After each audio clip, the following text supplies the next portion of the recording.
یعنی بقصد اہانت. یہ کیسے پتہ چلے گا کہ اہانت مقصود تھی یا نہیں؟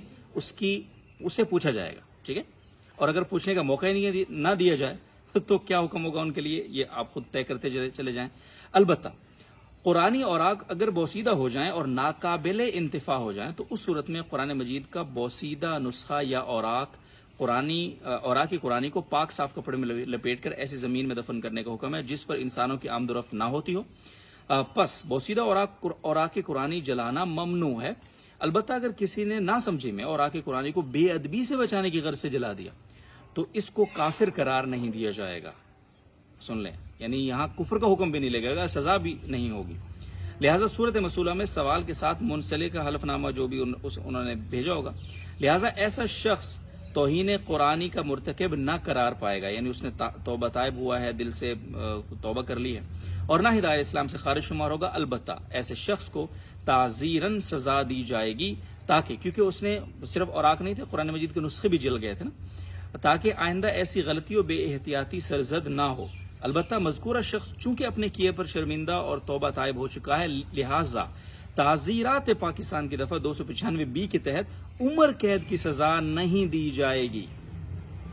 اس کے علاوہ کوئی بھی تعزیری سزا دے دی جائے وہ جج کے, قاضی کے ثوابدید پر ہے. یہ ہو گیا فتوے کی بات.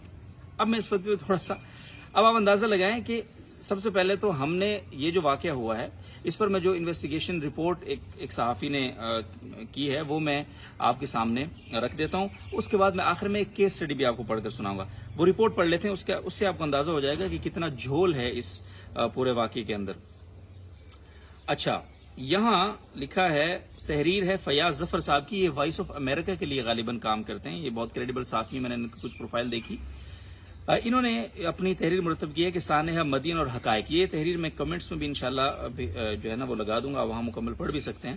اس پر انہوں نے یعنی جو خلاصہ میں کر رہا ہوں اس کا, کہ سیالکوٹ کے سیاح کے بارے میں قرآن مجید کی بے حرمتی کا کوئی واضح ثبوت نہیں مل سکا. ہوٹل مالک کے مطابق سلیمان نامی شخص 18 جون کو آیا تھا, ہوٹل میں کمرہ کرائے پر لیا تھا. 20 جون کو دیگر کمروں میں رہائش پذیر لوگوں کے شور پر جب میں پہنچا تو لوگوں کے ہاتھوں میں قرآن مجید کے جلے ہوئے اوراق تھے, لوگوں کے ہاتھوں میں. وہ سلیمان کے کمرے کا دروازہ کھٹکھٹا رہے تھے مگر وہ دروازہ نہیں کھول رہا تھا. بعد میں جب اس نے دروازہ کھولا تو اس وقت پولیس آ چکی تھی, وہ ملزم کو اپنے ساتھ آنے لے گئی. یہاں یہ اہم بات ہے کہ ہوٹل کے جس کمرے میں سلیمان رہ رہا تھا اس کے قریب والے کمروں میں رہائش پذیر لوگوں کو کیسے معلوم ہوا کہ کمرے میں مذکورہ شخص یعنی سلیمان وہ قرآن مجید کے اوراق اس کے پاس ہیں اور وہ جلا رہا ہے. اور مقامی لوگوں کے مطابق اس کے بعد مساجد میں اعلانات کیے گئے, لاؤڈ سپیکر والی گاڑی سے بھی اعلانات ہوئے, جس کے بعد ہجوم نے تھانے پر دھاوا بولا.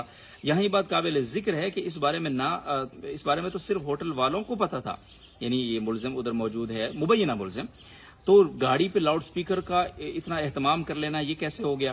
اچھا, آگے جو آس پاس کے کمروں والے لوگ تھے جو دروازہ بجا رہے تھے وہ کون لوگ تھے؟ ظاہر ہے وہ کون نامعلوم افراد تھے, وہ معلوم ہونا چاہیے. اچھا, اب یہاں پہ آگے آتا ہے ایس ایچ او مدین اسلام الحق صاحب. انہوں نے بتایا ہے کہ جب میں ملزم کو تھانے لے آیا میں نے ملزم سے پوچھا کہ تم قادیانی ہو؟ تو انہوں نے کہا نہیں الحمدللہ میں مسلمان ہوں. میں نے پوچھا کہ تم نے قرآن مجید شہید کیا ہے؟ تو اس نے انکار کیا اور کہا کہ میں مسلمان ہوں, کیوں قرآن شریف کو شہید کروں گا. اس دوران مشتعل ہجوم نے تھانے پر حملہ کیا. ملزم کو ہجوم سے بچانے کے لیے میں اس کو اپنے کوارٹر میں لے گیا, لیکن مشتعل افراد میرے کوارٹر تک پہنچے, وہاں سے ملزم کو اپنے ساتھ لے گئے اور پھر وہ سارا جو معاملہ ہوا اور مار دیا. یہاں امپورٹنٹ بات میں آپ کو بتاؤں ایک اور, اس رپورٹ کے اندر یہ بھی آپ کو تحریر میں مل جائے گا, اور ویسے بھی جو رپورٹ اب وہاں سے آئی ہے وہ یہ کہ انڈیپینڈنٹ اردو کی بھی رپورٹ ہے اور دیگر اداروں نے بھی رپورٹ پبلش کیا, آپ جا کے پڑھ سکتے ہیں, گوگل کر سکتے ہیں, کہ یہ جو نام نہاد یہ جو قرآن مجید کے عشاق تھے نا, یہ جو میں ان کو جاہل مطلق کہوں گا, جہال کا ایک ہجوم تھا. انہوں نے اپنے اس اشتعال کے اندر آ کے جو گاڑیاں جلائی ہیں تھانے میں, ان گاڑیوں میں قرآن مجید کا ایک نسخہ موجود تھا جو جلا ہے. ان کو کون سزا دے گا؟ یعنی یہ خود قرآن مجید کو جلانے والے ہیں یہ بدبخت. ٹھیک ہے, تو اور یہ ایک ایسے آدمی کو اپنے تئیں سزا دینے لگے ہیں, نہ شریعت نے اس کی وہ سزا متعین کی ہے, نہ قانون نے اس کی وہ سزا متعین کی ہے. اور سزا تو بعد کی بات ہے نا, جب یہ ثابت ہو جائے کہ توہین کی ہے تب بھی وہ سزا نہیں ہے جو اس کو دی گئی. یہاں تو یہ طے ہی نہیں ہوا, یہ ثابت ہی نہیں ہوا کہ اس نے یہ جرم کیا.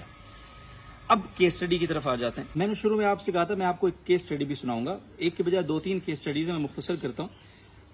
یہ خبر ہے 23 مارچ 2024 کی, اب سے چند ماہ پہلے کی بات ہے.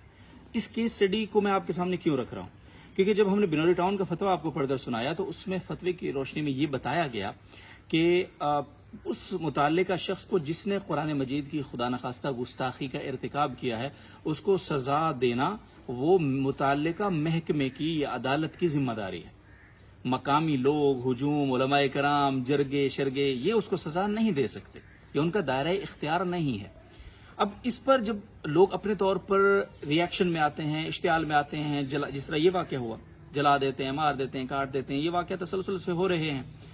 اس کی ایک دلیل دی جاتی ہے سوشل میڈیا کے اوپر کہ جی اصل میں عدالتیں اپنا کام نہیں کر رہی نا، تو لوگ ظاہر ہے اپنے قانون تو لوگ پھر اپنے ہاتھ میں لیں گے. آپ یہ بات صرف اپنی جہالت کی وجہ سے کر رہے ہوتے ہیں، کیونکہ آپ نے کبھی بھی ایسی چیزوں کو ہائی لائٹ کیا ہی نہیں کہ جن پر پاکستان کے اندر اچھے فیصلے ہوئے. آپ نے ہمیشہ ایسی چیزوں کو اٹھایا جن پر نیگیٹو. مثال کے طور پہ ابھی جو کیس میں آپ کے سامنے پڑھ کر سنا رہا ہوں، یہ لاہور کی ایک عدالت نے قرآن مجید کی بے حرمتی کرنے والی مسلمان خاتون کو عمر قید کی سزا سنائی تھی. یہ 23 مارچ 2024 ایکسپریس کی بھی خبر ہے، روزنامہ پاکستان کی بھی خبر ہے، آپ گوگل کر سکتے ہیں. اچھا، اس خاتون کا نام بھی آسیہ بی بی ہے، یہ مسلمان خاتون ہے، وہ والا آسیہ مسیح والا کیس نہیں ہے یہ. اب یہیں سے آپ فرق کر لیں کہ آسیہ مسیح والے کیس کو ہم نے بہت ہائی لائٹ کیا نا، کیونکہ ظاہر ہے وہاں پہ ہمیں کچھ بولنے کے لیے مواد تھا. اب یہ بھی ایک کیس ہے، یا یہ ہم نے ہائی لائٹ نہیں کیا کہ اپنی عدالتوں کو ہم قانونی نظام کو خراج تحسین ہی پیش کر لیں. وہ بنیادی طور پر بہت ساری خرابیاں ہیں اس میں، لیکن اگر وہ کوئی اچھا کام کر رہا ہے تو اس پر تحسین بھی تو ہم نہیں کرنی ہے نا. ہمارا ظاہر عدالتی نظام بھی ہمارا ہی ہے. لیکن خیر، اچھا اب یہ تھوڑی تفصیل میں آپ کو پڑھ کے سنا دیتا ہوں کہ لاہور کی ایک عدالت نے قرآن مجید کی بے حرمتی کرنے والی مسلمان خاتون کو عمر قید کی سزا سنا دی. ڈیلی پاکستان گلوبل کے مطابق آسیہ بی بی نامی اس خاتون کو قرآن مجید کے اوراق جلانے کے الزام میں 2021 میں گرفتار کیا گیا تھا. اس کے خلاف مقامی لوگوں کی طرف سے پولیس کو رپورٹ درج کرائی گئی تھی. عدالت میں خاتون نے خود پر عائد الزام کی تردید کی تھی. یاد رہے کہ رواں ماہ کے آغاز میں گجرانوالہ میں 22 سالہ نوجوان کو توہین مذہب پر مبنی مواد واٹس ایپ پر شیئر کرنے کے جرم میں سزائے موت اور اس کے ایک کم عمر ساتھی کو عمر قید کی سزا، اس ایک آرٹیکل میں چھوٹے سے 3 کیس اسٹڈی میں نے آپ کو پڑھ کر سنائے. اسی طرح سے اسی 2024 کے اندر اسلام راولپنڈی کی ایک عدالت نے ایک توہین مذہب اور توہین قرآن کے مجرم کو سزائے موت سنائی اور اس کے ساتھ ساتھ 32 سال کی سزا سنائی. اس کے ساتھ ساتھ میرا خیال ہے کوئی 50 لاکھ کے قریب کا جرمانہ اس کی سزا سنائی. تو یہ سزائیں بھی ہو رہی ہیں. ایسا نہیں ہے کہ ہم قانونی نظام کے اوپر بالکل ہی سوالی نشان کھڑا کر دیں کہ جی نہیں ہو رہا. جی ہم اپنے معاملات میں ایسا کیوں نہیں کرتے کہ ہماری جائیداد، ہم اپنی جائیدادوں کے لیے دادے پردادے تک لڑتے رہتے ہیں، کیس عدالتوں میں جاتے رہتے ہیں. وہاں تو ہم جلد بازی نہیں کرتے کہ کسی کی گردن پہ چھرا رکھے اور زمین اپنی لے لیں. یہ مذہب اتنا سستا ہے کہ ہم اس کو کسی بھی، اور جب کہ اس کی شرعی طور پر قطعی طور پر کوئی اجازت نہیں ہے. یار میں نے مفتی تقی عثمانی صاحب سے ایک شعر بہت بار سنا کہ میرے محبوب میری ایسی وفا سے توبہ جو تیرے دل کی کدورت کا سبب بن جائے. اب مجھے آپ یہ بات بتائیے کہ نبی کریم صلی اللہ علیہ وسلم کی یہ امت کہلاتے ہیں یہ جو لوگ خود کو، اور بڑا پراؤڈ فیل کر رہے ہیں اس پر، ان کو بڑا فخر ہو، بڑے اترا رہے ہیں اس پر، ان کو شرم ذرا نہیں آتی ہے. یعنی نبی کریم صلی اللہ علیہ وسلم کو ہم کیا منہ دکھائیں گے یار قیامت کے دن؟ یعنی آپ نے پہلے تو قانون اپنے ہاتھ میں لیا، بغیر دلیل کے اس بندے کو آپ نے مار دیا، جلا دیا، ٹھیک ہے. اگر اس بندے پر قرآن کی توہین کا جرم ثابت بھی ہو جاتا، اس کو جرا کا اختیار آپ نے دینا تھا، پھر ثابت آپ کر دیتے، آپ دلیل لے کر آتے، گواہ لے کر آتے، ثابت ہو بھی جاتا تو بھی وہ سزا نہیں تھی اس کی جو آپ نے دی. نہ اس کو موت کی سزا تھی، اور موت سے بھی بدترین آپ نے کیا کیا، آپ نے اس بیچارے کو جلا دیا. لا حول ولا قوت الا باللہ. مطلب ہم نبی کریم صلی اللہ علیہ وسلم کو کیا منہ دکھائیں گے؟ آپ مجھے بتائیں نا. یہ قرآن مقدمہ لڑے گا اس کا قیامت کے دن، پھر ہم کیا کریں گے؟ آپ لوگ کیا کریں گے؟ اس وجہ سے میری گزارش ہے کہ ہمیں اس طرح کے واقعات کے اوپر تسلسل سے بولنا چاہیے.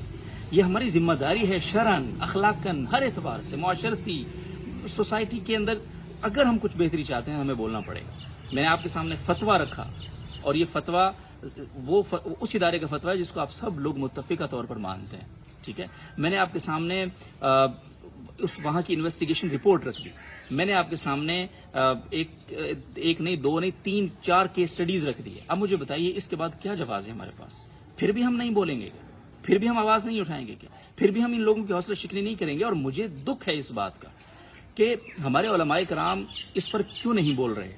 وہ علماء کرام جن کی لاکھوں کی تعداد میں لوگ بات سنتے ہیں، ان کو اس پر بھرپور ایک جو ہے نا وہ اپنی بیان دینے چاہیے، اپنا احتجاج ریکارڈ کرنا چاہیے، تاکہ آئندہ ہمارے جو باقی لوگ ہیں وہ محفوظ ہیں. ابھی اس بندے کی یہ جو جس کو جلایا گیا ہے، اس کی والدہ کا ایک بیان چلایا جا رہا ہے. اور میں کل جب ریسرچ کر رہا تھا تو میں وہاں دیکھا ایک کیپشن لگا ہوا تھا کہ قرآن جلانے والا وہ شخص واقعتاً یہودی نکلا. اس کی ماں نے ویڈیو بیان جاری کر دی. میں نے وہ ویڈیو بیان کھولا تو اس کی والدہ کہہ رہی تھی کہ جی یہ جو ہے نا ہمارا بیٹا ہے، لیکن ہم نے 1.5 سال سے یہ گھر سے گیا ہوا ہے، ہم نے اس کو اپنی جائیداد سے آگ کر دیا ہے، ہمیں یہ تنگ کرتا تھا. وہ بیچاری رو رہی ہے.